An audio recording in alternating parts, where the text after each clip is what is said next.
एजाज चौधरी साहब, जियो न्यूज़ की इस खुसूसी नशरियात उनकी उम्मीद में आपको भी खुशामदीद।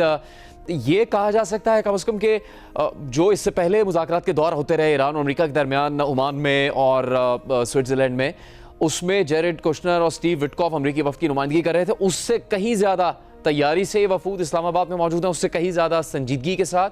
और फिर अमेरिकी वफ़द के एतबार से देखा जाए तो उनके साथ एक ऐसी शख्सियत भी मौजूद है जो उनके साथ ओहदे में भी बड़े हैं और उनके पास इख्तियारात भी ज़्यादा हैं। जी बिल्कुल, मैं इससे इत्तेफाक करता हूँ। और ये वाइस प्रेसिडेंट के मुतालिक तो यही रेपुटेशन चल रही है कि अपनी कैंपेन में भी और इंटरनल मीटिंग्स में भी ये यही कहते रहे कि इस जंग का फ़ायदा नहीं होगा हमें। तो चुनाचे मैं तो ये समझ रहा हूँ कि इन्होंने सही चुना है वाइस प्रेसिडेंट को, क्योंकि इस वक्त डोनाल्ड ट्रंप साहब मुझे काफ़ी आसार नज़र आते हैं कि वो कोई ना कोई समझौता करना चाहते हैं। डोनाल्ड ट्रंप साहब की सियासी कीमत बढ़ती चली जा रही थी और पूरे अमेरिका के तूलो अर्ज़ में ये ख्याल बैठ गया था कि ये जंग हमारी है ही नहीं।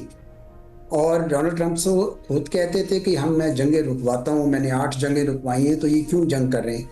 ये जो ख्याल है, ये मेरे ख्याल में उनके लिए बड़ा मुश्किल पड़ रहा था, ख़ुसूसन उनकी पार्टी के लिए।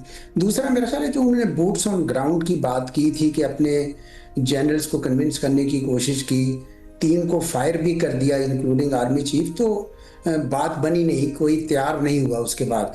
तो डोनाल्ड ट्रंप साहब तो बिल्कुल दबाव में थे और जान करना चाहते थे। ऐसे में हमारे वज़ीर आज़म साहब की तजवीज़ पहुंची और उन्होंने फ़ौरन लब्बैक कही और ये सही किया उन्होंने कि वाइस प्रेसिडेंट को भेजा है, क्योंकि अगर वो फिर नीचे वाली सतह पे भेजते तो साफ जाहिर होता कि वो कोई सेटलमेंट नहीं चाहते। मुझे बिल्कुल लग रहा है कि कोई ना कोई सेटलमेंट के चांसेस बहुत ज़्यादा हैं, लेकिन मेरी तवक्कुआत बड़ी कम हैं, मिनिमल हैं। मेरे ख्याल में जो सेटलमेंट होगी या होने जा रही है उसमें सिर्फ ये होगा कि फ़िलहाल जंग बंदी को थोड़ा एक्सटेंड करते हैं और ईरान जवाब में स्ट्रेट ऑफ हॉर्मुज़ खोल दे। अब ईरान ये कहेगा कि मेरे पास क्या गारंटी है कि कल दोबारा जंग शुरू हो जाएगी, तो इसलिए ईरान ये ऑप्शन रखेगा कि स्ट्रेट ऑफ हॉर्मुज़ को भी मैं दोबारा बंद करूँगा।